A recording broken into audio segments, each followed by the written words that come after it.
सबसे बड़ी एक डॉग ओनर मिस्टेक क्या करता है, पहली ऐसी गलती जो सबसे बड़ी वो करता है, क्या लगता है आपको? डॉग ओनर बनने से पहले ही गलती कर देता है। जब वो पेट लेने जाता है ना, जब डॉग लेने जाता है तो वो सिलेक्शन ऑफ पर्सन ही गलत कर देता है। Selection of breed. Selection of breed कोई भी गलत नहीं। आप कोई भी ब्रीड ले, पहली बात तो आप पेट शॉप से बच्चा लेते हो या किसी ट्रेडर से बच्चा लेते हो, वो गलती करते हो, क्योंकि उसको उस डॉग की हेल्थ हिस्ट्री के बारे में, उसके जेनेटिक डिसऑर्डर्स के बारे में कुछ नहीं पता। एक और चीज बताइए कि क्या लगता है आपको जितनी भी ब्रीड्स होती हैं, ये ब्रीड्स डेंजरस भी होती है या कहीं ना कहीं अपब्रिंगिंग भी मैटर करती है? सारी बातें अपब्रिंगिंग पे ही डिपेंड करती है। ब्रीड्स कोई डेंजरस नहीं, ब्रीड्स कोई डेंजर, बाय बर्थ कोई डॉग डेंजर नहीं होता। जो लोग उसका स्ट्रक्चर बढ़ाने के लिए उसको मॉडिफाई कर रहे हैं जी, फिर उसको आगे ही वैसी अपब्रिंगिंग देने के लिए बोलते हैं कि इसको पीछे रखो, इसको बैकयार्ड में रखो, इसको केज में रखो, इसको किसी से मिलने ना दो। देखो ऐसे तो किसी आप इंसान को भी रखोगे ना, वो भी इंसानों को काट देंगे। आज की डेट में अगर किसी भी सिविलियन पर कोई डॉग अटैक करता है, क्या लगता है कि आपको ऐसे केसेस में रिस्पॉन्सिबिलिटी ओनर की होती है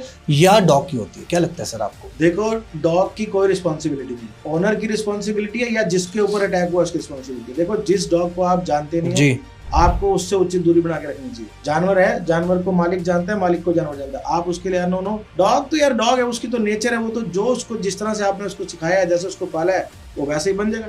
अगर आपने उसको कभी अननोन से मिलाया नहीं तो उसके लिए सब अननोन गलत ही है। क्या कोई ऐसी ब्रीड पर्टिकुलरली बैन है? ऑल ओवर वर्ल्ड कहीं भी कोई ब्रीड बैन नहीं है। Seriously, sir? यस, बैन नहीं है। वहाँ क्या है, कुछ ब्रीड्स के लिए उन्होंने एक अलग कंडीशन रखी हुई है। वो बोलते हैं आप रखोगे, आपकी जिम्मेवारी होगी सारी। इन केस ये डॉग कभी किसी दूसरे को हार्श करता है तो you are the responsible for everything. वो ब्रीड्स, कुछ ऐसी ब्रीड्स हैं जो खत्म होती जा रही हैं वक्त के साथ साथ। लोगों की बेवकूफियों की वजह से। यही इन ब्रीडिंग, लाइन ब्रीडिंग, बहन भाई की ब्रीडिंग, माँ बेटे की ब्रीडिंग करा करा के जेनेटिक्स इतने खराब कर दिए कि वो जहाँ भी जाते हैं वहाँ ज्यादा टाइम निकालते ही नहीं। किसी के पास 1 साल में मर गया, किसी के पास 2 साल में मर गया। धीरे धीरे लोगों ने वो ब्रीड रखनी बंद कर दी कि जल्दी मर जाते हैं। जल्दी मरते इसलिए है कि उनके जेनेटिक्स के साथ इतनी छेड़छाड़ हुई।